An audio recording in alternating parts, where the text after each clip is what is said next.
okwogera ne Katonda buli ku makya y'ensula ennamu ekulukutira mu bulamu bwaffe ne tufuna amaanyi agatuyamba okuyita mu lunaku lwonna. Funa amaanyi nga tonnafuluma nnyumba yo. Bassebo ne bannyabo, twebaza Mukama atukomezzaawo n'ekyeyo olwaleero okwongera okutuukiriza ekigambo kye.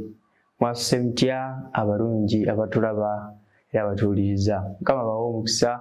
Ekyo kye mukola kirungi nnyo era kirungi ddala. Bassebo ne bannyabo, tuuse okusaasira kwange eri abalwadde. Njagala okubategeeza nti Mukama afaayo nnyo eri obulamu bwammwe. Era tulina okukkiriza nti ye musawo asinga abasawo, obujjanjabi ojja kubufuna era ojja kuba bulungi mu Mukama waffe. Bassebo ne bannyabo, olunaku olw'eggulo twayize ku kyokuyiga ekigamba nti ebiseera byo bikozesezza otya. Titeekawo bakozesa ebiseera byo eby'omu maaso. Olunyiri lwaffe olw'okujjukira nga lugamba nti nga neerabira ebyo ebiri ennyuma era nga nkunukkiriza ebyo ebiri mu maaso. Bassebo ne bannyabo, ne tuyiga nti kunukkiriza ebiri mu maaso, wabula ate totunuulira bikuyiseeko mabega, kubanga onaatunuulira ebiyise mabega tojja kukyusa bulamu bwo ate obwo ng'obukuumidde mu byemabega, wabula onaasalawo okutambula ne Kristo okugenda mu maaso era ojja kufuna ne mu nkulaakulana ejja kuba y'amaanyi. Ojja kukulaakulana mu by'omwoyo kubanga olaba mu maaso, ojja kukulaakulana mu byenfuna kubanga olabye mu maaso, totunudde mabega mu byoyiseemu. Bassebo ne bannyabo, twalabye nti twetaaga okudda obujja mu Kristo Yesu, naye tosobola kudda bujja ng'otunudde mabega, wabula weetaaga okudda obujja ng'otunudde mu maaso. Bassebo ne bannyabo, n'olwaleero tugenda kuyiga ekyokuyiga ekiriko omutwe ogugamba nti nduubirira okutuuka ku kiruubirirwa. Nga tugenda okuyiga ekyokuyiga ekyo, yakusaba tutendeeze n'Omukama n'oluyimba oluli ku nnamba ey'ekikumi mu Mukama waffe.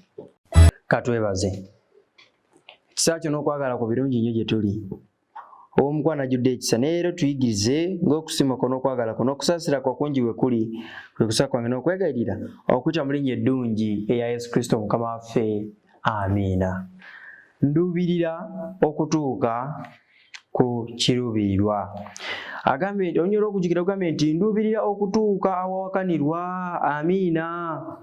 Awali empeera ey'okuyita kwa Katonda okwa waggulu mu Kristo Yesu. Tugamba tutya? Tugamba nti amiina. Ekyawandiikibwa ekyo tutusanga mu Bafiripi ssuula 3 olunyiri olw'14. Wano omutume Pawulo ng'ategeeza Abafiripi nti nduubirira okutuuka awawakanirwa, awali empeera ey'okuyita kwa Katonda okwa waggulu mu Kristo Yesu Mukama waffe. Omunnyonnyozi agambye nti entikko y'obulamu Pawulo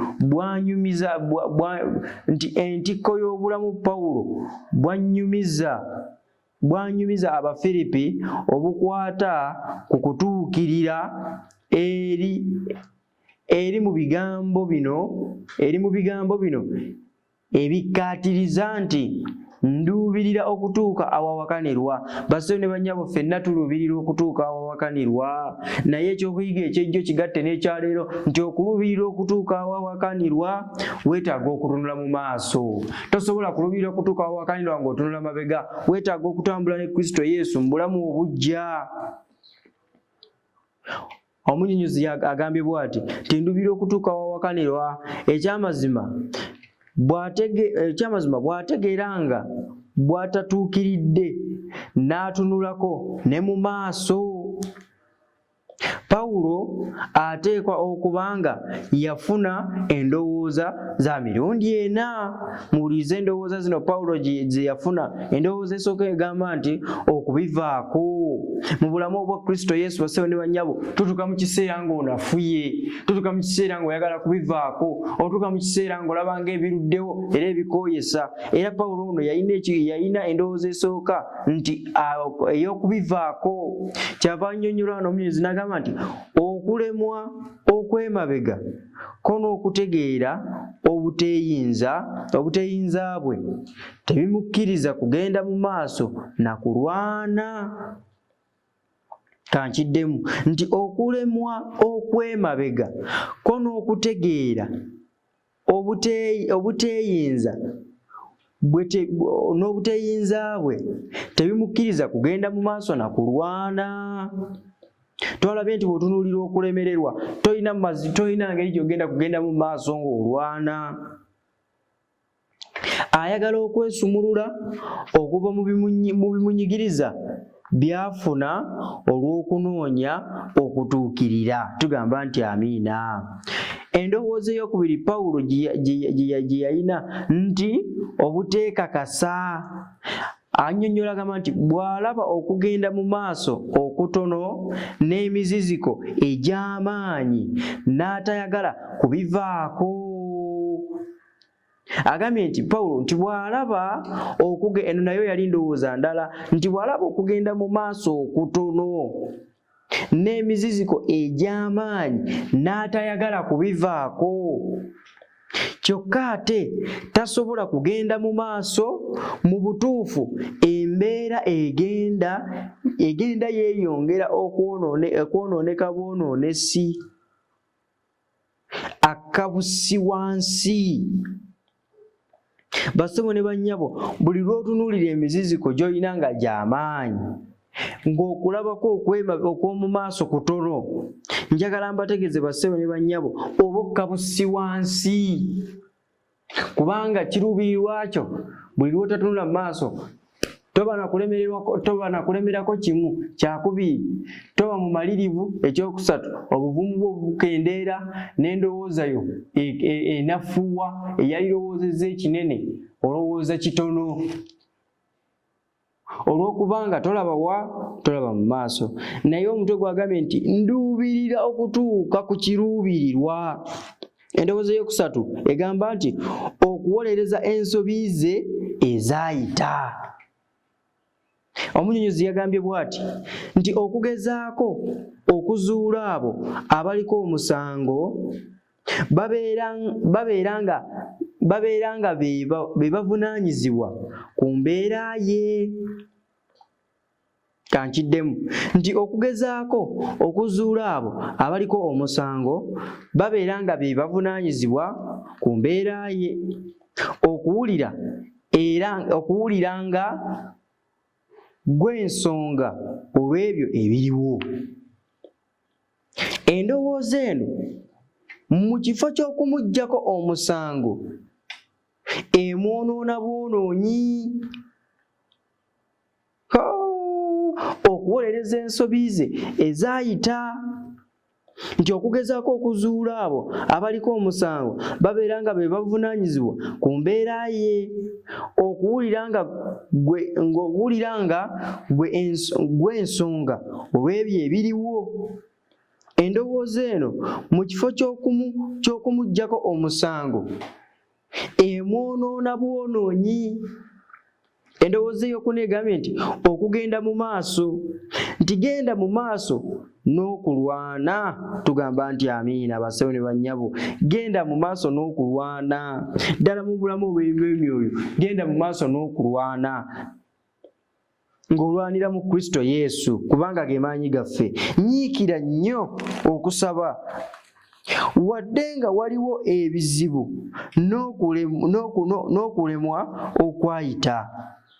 Gwe nyiikira era lwana. Kino Pawulo kyakolera ddala. Mu maanyi amangi agamba Mukama nti, Mukama nfuba okugenda mu maaso, neesiga, tiyongera okungumiikiriza era onnyambe nteeze. Bassebo ne bannyabo, eno eyali badde essaala ya buli omu. Eno eyali badde essaala yo, eyali badde essaala yange, eyali badde essaala ya muliraanwa n'oyo gw'ogenda okusisinkana mu kkubo. Essaala egamba nti ensonga ey'okuna yakugenda mu maaso, tigenda mu maaso ng'olwana era ng'onyiikira, wadde nga waliwo ebizibu n'okulemererwa okwayita, gwe genda mu maaso ng'olwana, kubanga oluubirirwa okutuuka ku kiruubirirwa. Kino Pawulo kyakolera ddala mu maanyi amangi. Agamba Mukama nti, Mukama nfuba okugenda mu maaso. Ekibuuzo kiri nti gwe ofuba okugenda mu maaso oba ofuba kuuma ndowooza yo ng'olowooza by'emabega? nti neesiga, yongera okungumiikiriza era onnyambe nteeze. Bassebo ne bannyabo, eri abantu abamu nga waggwamu n'essuubi nga ggwe byokola olabira ddala Mukama tayinza na kuyamba kwetereeza. Njagala okutegeeza muganda wange mwannyinaze nti Mukama akyakwagala, akyakuwadde obudde weetereeze, era akyakuwadde obudde odde gy'ali, akukyakugumiikiriza. Katujjukire nti omutume we yayogerera ebigambo bino yali yaggyibwamu eddembe lye ng'ali e Ruumi, ng'asinziira mu kkomera mwe yawandiikira ebigambo bino. Bassebo ne bannyabo, njagala mbategeeze ebbaluwa zonna Pawulo ze yawandiika yaziwandiika ali mu kkomera. Nene ebbaluwa y'Abafiripi okugiwandiika n'agiweereza ab'Efiripi, bassebo ne bannyabo, yali mu kkomera. Omusajja wa Katonda ono Pawulo, omusajja wa Katonda Pawulo yali mu kkomera. Agambye nti annyonnyola agamba bw'ati nti wakati mu kubonaabona okw'ekkomera wakati mu kubonaabona kw'ekkomera we yawandiikira Abafiripi, n'addamu okubagamba nti yali yakkiriza Katonda nti yazza obuggya obweyamo bwe wamu ne Katonda mu kuwangula olutalo olw'obutuukirivu. Tugamba nti amiina. Bassebo ne bannyabo, osoma mu kitabo kya Timoseewo, wano wennyini Pawulo yawandiikira n'agamba nti nwanya okulwana okulungi, okukkiriza nkukuumye, n'ekisigadde kuweebwa ngule ey'obulamu. Bassebo ne bannyabo, naffe tulwane nnyo tutuuke awawakanirwa. Ekiruubirirwa kyaffe kyakufuna butuukirivu na bwakabaka bwa Katonda. Naye gwe olwanya okulwana okulungi, okoze ekimala olw'okufuna obwakabaka bwa Katonda ng'ekyobugaga ekisinga obukulu, oba ebyensi bikumazeemu? Ekyo kibuuzo gw'omanyi ne Katonda wo. Omunnyonnyozi yawandiise agamba bw'ati nti ng'asinziira mu kkomera, wakati mu kubonaabona okw'ekkomera we yawandiikira n'addamu okugamba nti yali akkiriza nti Katonda yazza obuggya obweyamo bwe awamu ne Katonda, mu kuwangula olutalo olw'obutuukirivu. Tugamba nti amiina. Okubonaabona kuyinza okuba nga kwe kwetaagisa okusobola okusigala ng'alwana. Agambye nti kino kibuuza bwe kiti nti okubonaabona kuyinza okuba nga kwe kwetaagisa okusobola okusigala ng'alwana okufuna obutuukirivu.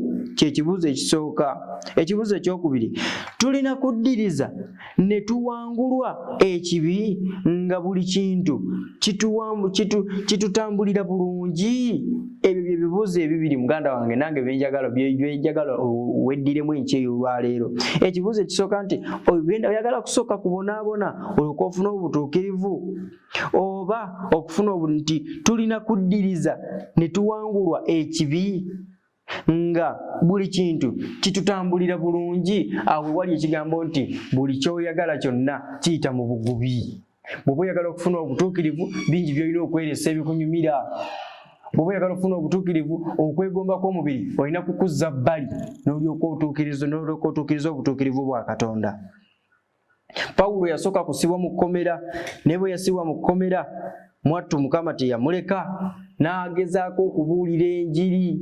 Pawulo yadde yali mu kkomera, bassebo ne bannyabo, abantu abasinga bwe basibwa anakuwala, aggwaamu amaanyi, essuubi libeera ttono, tatunula mu maaso, alabira ddala nga waali akomye. Era ayogera atuukiriza ekigambo nti akwagaliza ko yakwagaliza ntaana, era ne kennyini alabira ddala nti ali mu ntaana, neerabira nti Mukama Katonda ali naye. Bassebo ne bannyabo, Pawulo yali mu kkomera, naye ye teyatunuulira bya kkomera, yasigala abuulira enjiri.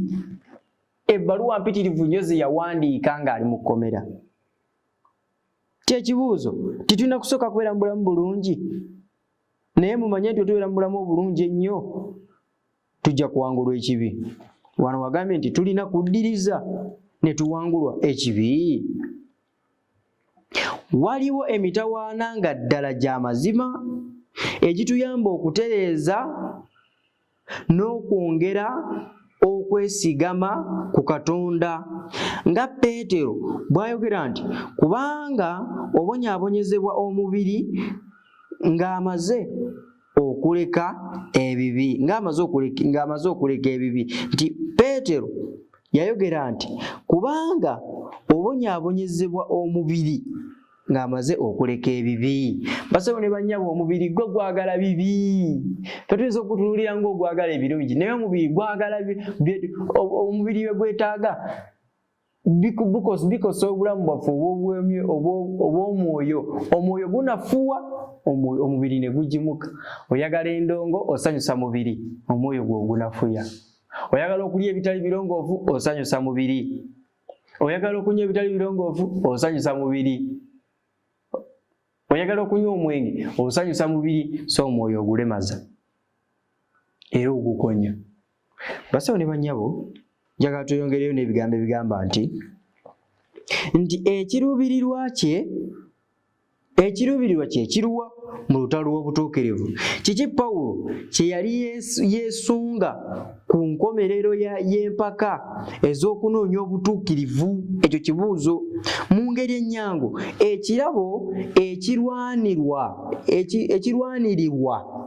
empeera eriweebwa abawanguzi. Tugamba nti amiina. Basawo ne bannyabo, nawe Rwanda nnyo obeere muwanguzi, kubanga empeera tebagiweebwa aluuzinze oba alemereddwa. Empeera bagiwa oyo omuwanguzi.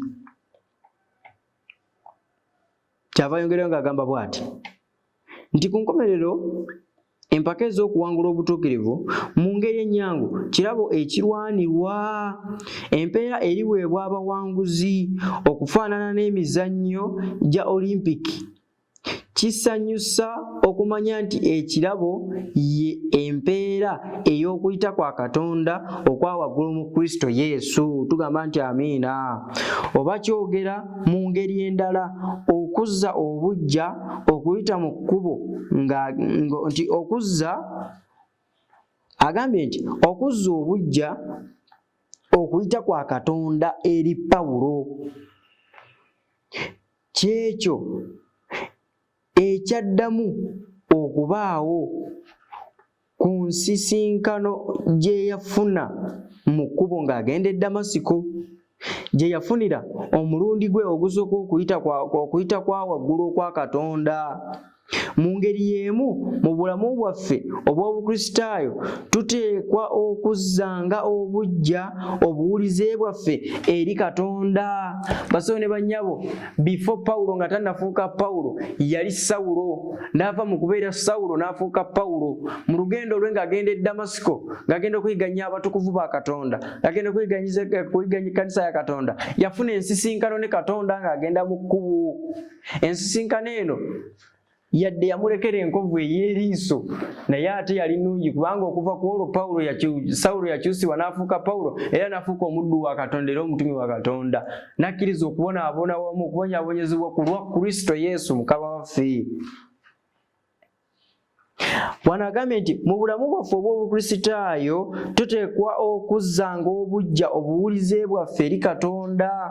Basawo ne bannyabo, igwe nange twetaaga okudda obuggya olw'obuwulize bwa Katonda. Twetaaga okubeera abawulize. Era tumugambe emirundi mingi ne mu mbeera ez'enjawulo nti Mukama nfuba okugenda mu maaso, neesiga Mukama addiŋŋana ng'aggumiza okuyita kwe gye tuli, era n'asuubiza obukakafu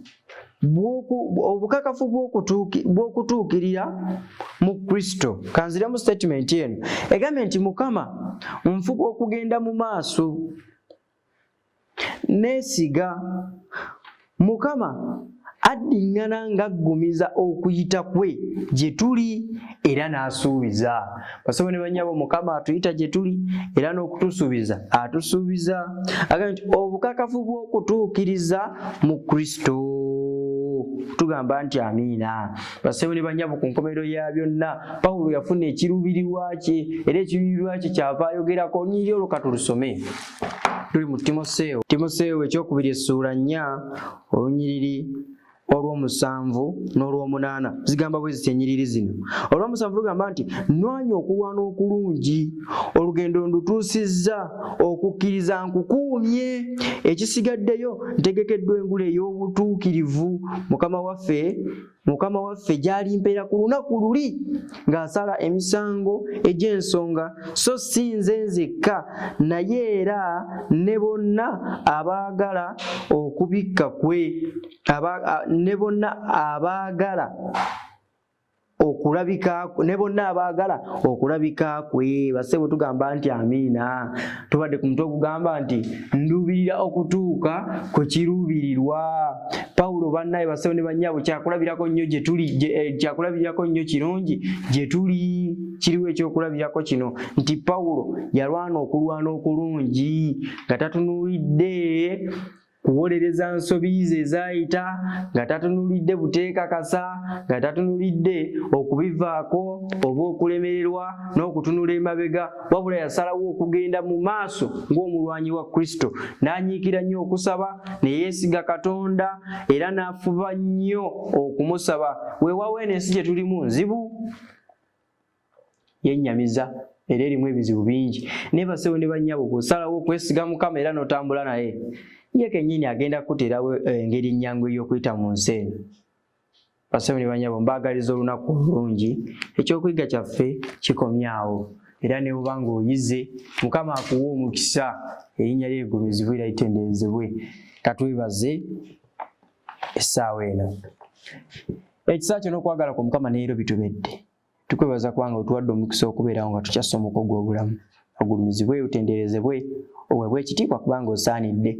Mukama Taata, n'olwaleero otuyigiriza okulubirira awawakanirwa.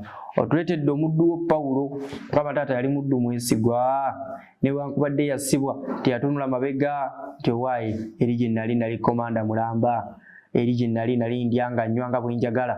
Naye Mukama, ne leero otulaze nti Pawulo yadde ng'ebyo byonna yabirina teyabitunuulira eby'emabega, newankubadde yasibwa mu kkomera teyakitwala nga kizibu, era yasigala abuulira enjiri okuyita mu mabaluwa, era n'awandiika amabaluwa. Mukama, naffe tuyambe tusobole okubeera nga Pawulo. Mukama, ne ku nkomerero twatule erinnya lyo nti liwanguzi.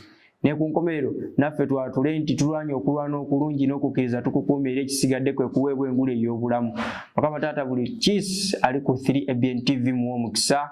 Tukusaba nga tukwegayirayo Mukama, bawe emikisa mirimu gyabwe nga bafuluma okugenda okukola. Mukama Taata, si bo bokka, wabula ne bapurezenta aba 3ABN TV bawe omukisa. Mukama, yongera obakozesa omulimu omulungi era ogw'ettendo. Tubeeremu byonna Mukama bye tukusabye ne tutyakusabye, bituwenga okusimako n'okusaasirako n'okwagala kwo okungi bwe kuli. Kwe kusaba kwange n'okwegayirira okuyita mu linnya eddungi erya Yesu Kristo Mukama waffe. Amiina, amiina. Twagaliza olunaku olulungi. Okwogera ne Katonda buli ku makya y'ensula ennamu ekulukutira mu bulamu bwaffe ne tufuna amaanyi agatuyamba okuyita mu lunaku lwonna. Funa amaanyi nga tonnafuluma nnyumba yo.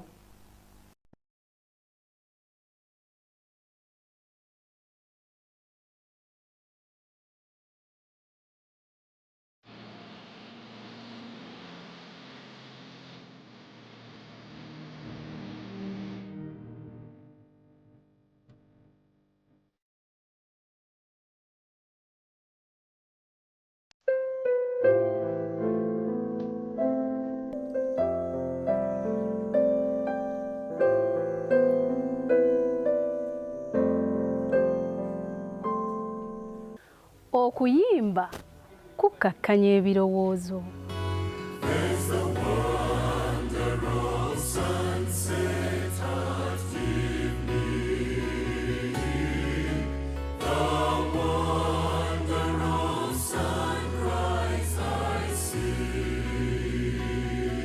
Okuyimba kuteeka omwoyo gwo mu mbeera ey'okusinza Katonda.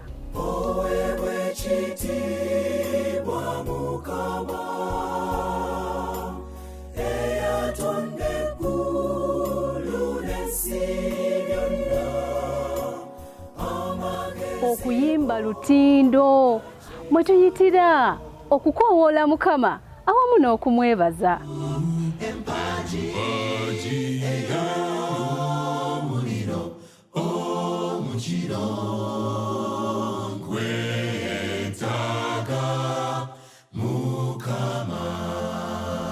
Ennyimba ez'amaloboozi okuva mu bayimbi ab'enjawulo n'ebivuga ebiwoomera amatu ebikubibwa nga tutendereza Omutonzi obisanga wano mu puroguramu Yimba Nange ku 3ABN TV. Puroguramu Yimba Nange togisubwa buli Saturday ku ssaawa 2 ez'ekiro ate era eddibwamu buli lwa Sunday ku ssaawa 8 ez'emisana. Nange omwanjuzi wo Esther Okello, Cielo Queen.